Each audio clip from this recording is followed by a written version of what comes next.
America के रक्षा मंत्री Lloyd Austin ने सीरिया से अपने सैनिक न हटाने को लेकर बयान दिया है।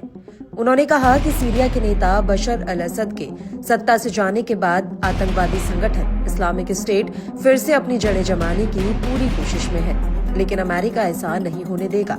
इस्लामिक स्टेट के आतंकी फिर से जड़ें न जमा सके, इसके लिए अमेरिका को सीरिया में सैनिकों की तैनाती बनाए रखने की आवश्यकता है।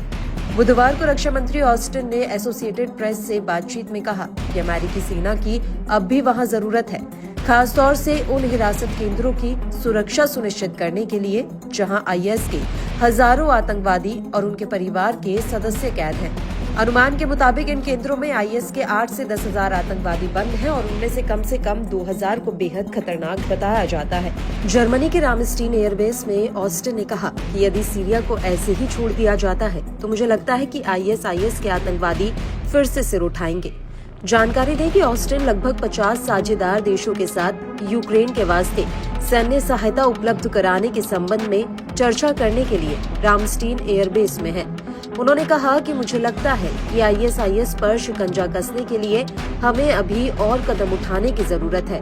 आईएस से निपटने के लिए अमेरिका के सीरिया में करीब 2000 सैनिक मौजूद हैं। उधर सीरिया में अमेरिकी सैनिकों के भविष्य के बारे में पूछे जाने पर ट्रंप ने एक विशिष्ट रूप से रहस्यमय उत्तर दिया।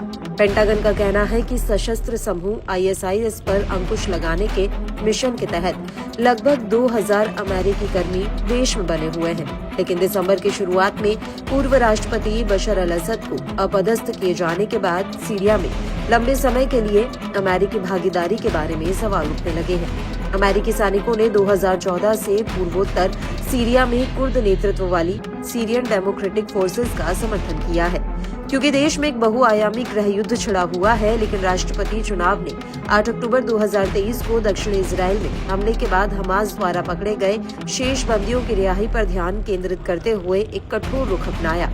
इजराइल का अनुमान है कि हमास की हिरासत में लगभग 100 लोग अभी बचे हुए हैं।